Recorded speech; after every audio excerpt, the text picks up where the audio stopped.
moving on swiftly to the final story, which is a bit long, but we will get into it anyway.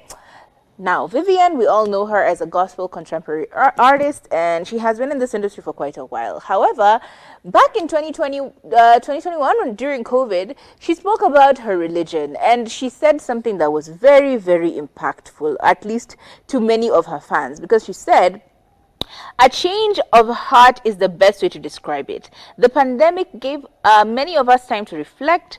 I realized that often we focus so much on external things and forget to look inwards and focus on God, who made us. I have a Christian upbringing, and sometimes during reflection, you remember that foundation." Now, this is what she said during 2021 in COVID.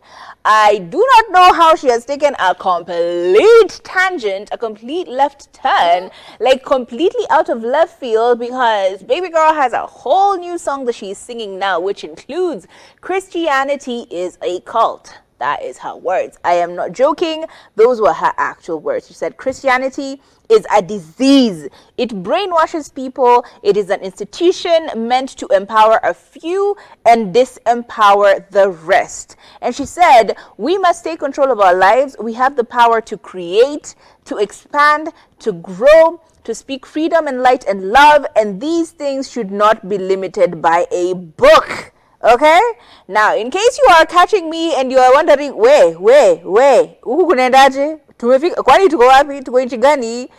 She said on her TikTok, "Can I tell you why I don't believe in Christianity?" And we're like, "Yes, please, Vivian, tell us." She said, "I don't think I ever had a real choice." Now, remember, she said she was brought up in a Christian upbringing, but now she's changing the tangent to, "I never had a real choice. Christianity's foundation is built on control and fear and dictating that your entire life should be lived according to a book, aka the Biblia." And in case you thought that that was not clear enough, she continued to say, "Every single decision, everything about you and who you are is controlled by a single book. And people can hate you, condemn you, ostracize you, belittle you, dehumanize you, and justify all of these actions using this so-called holy book. That is just wrong. I believe in the strength of our souls, the power of creation and creativity. We are part of a vast interconnected universe. And therefore, the book which y'all are using as a reference point treats women as an afterthought. Man was created first, and then woman was made to serve him. Yet, it is the woman who carries and nurtures life. So why do we allow this one book to dictate our lives? It is not right." She said, "Christianity is not just a disease, but it is a form of brainwashing." And on another, I think on another thing I had seen, she actually did say that Christianity is a cult. I'm trying to find that quote for you, where she said Christianity is a cult. As I'm finding it, she said, "I have been in all these places, but the level of pain, control, and manipulation that can only lead your life to death. Believe me when I say Christianity is a cult." Okay? And those are words that were declared by none other than Vivian.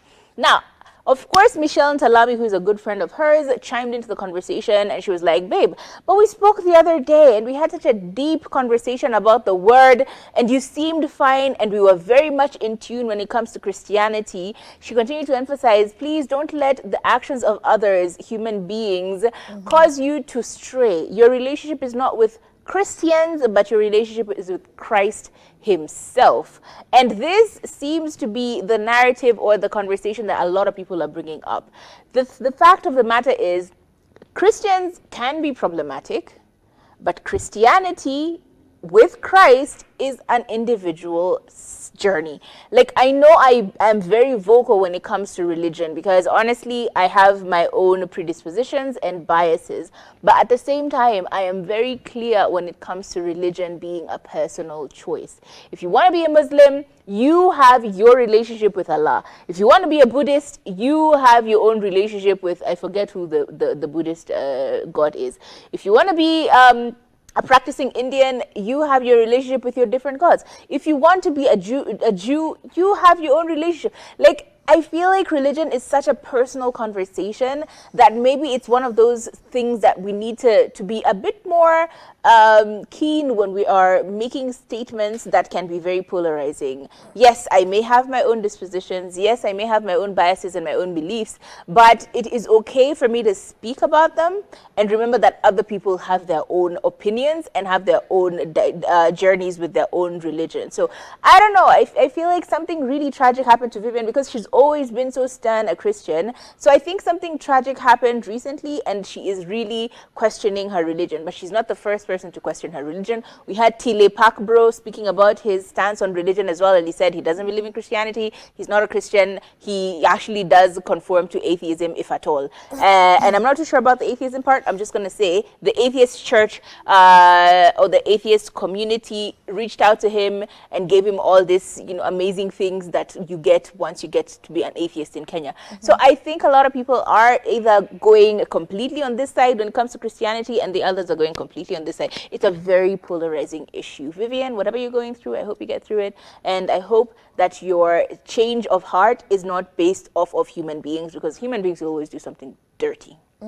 Honestly, I do understand where Vivian is coming from. I can really see, especially there's something she said that really put it into perspective, where she says for her Christianity was not a choice that she made. Yeah. And it's a very popular story of where you grow up, you're born and raised in a very hallelujah drum beating background where your parents are staunch Christians, they're church goers, so you kind of fall into the same trend. And then in your rebellious phase, what is termed as a rebellious phase, is you trying to figure out, hey, does this actually work out for me? And when you question the things going on in this Christianity, you're like, kwani you're rebelling, kwani you want to be a devil worshipper. As in, there's just no room for you to question, is this right for me? Is this, that's kind of sus. That's kind of interesting. Why would you do that?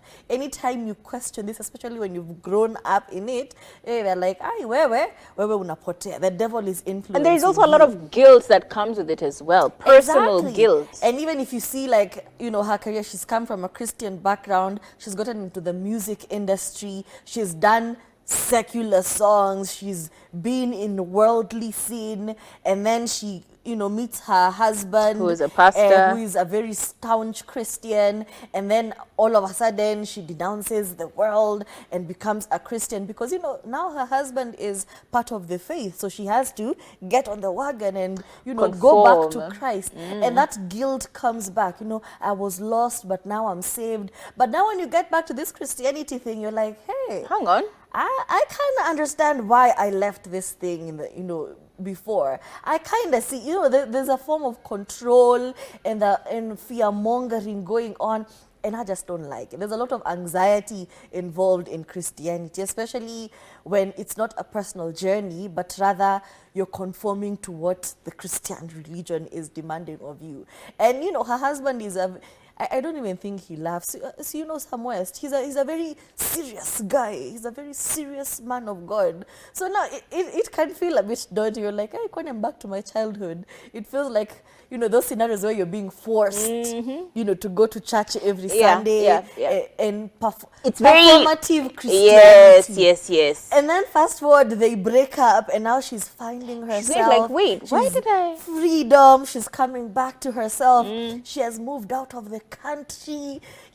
Preach. Life is good, and now she's in a space where she can question this. She can question what she has been experiencing. She can think for herself, without that guilt of, why are you questioning this? It's written in the word of God. You don't have to question, why are you questioning God? So now she can, I kind of get it, Vivian. I absolutely get it. And my prayer for you is it works out for you. Yeah. That's all I can say. Yeah.